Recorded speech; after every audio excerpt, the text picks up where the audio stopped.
पक्का घर पारिश्रमिक विशिष्ट पानीय बिजुली आयुष्मान कार्ड और उज्ज्वला योजनार सुविधा जंगल जमी पट्टाधारी को मिल कृषि मत्स्य और प्राणीपालन प्रोत्साहन सेमानकर जीविका हेब सुदृढ़ उन्नत हेब जीवन धारण मान उन्नत हेब भित्तिभूमि गठ हेब पक्का सड़क विद्यालय छात्रावास और अंगनवाड़ी केन्द्र रक्त हेबे जनजाति युवक युवती प्रसार हेब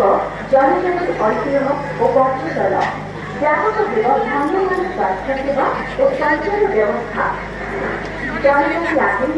विकसित भारत विकसित ओडिशार मूलदुआ हेब आहरी सुदृढ़ और सशक्त जनजाति विकासर ଏହି ଅଭିଯାନକୁ ସଠିକ୍ ଭାବେ କାର୍ଯ୍ୟକାରୀ କରିବା ପାଇଁ ଗୁରୁତ୍ୱପୂର୍ଣ୍ଣ ଭୂମିକା ନେଇଛି ଗ୍ରାମସଭା। ଯୋଜନା କାର୍ଯ୍ୟକାରିତାରେ ପୁରୋଗା କାର୍ଯ୍ୟକ୍ରମ ହିତାଧିକାରୀ ଚିହ୍ନଟ ଓ କାର୍ଯ୍ୟ ସମାପ୍ତିର ପ୍ରମାଣୀକରଣ କରିବ ଗ୍ରାମସଭା।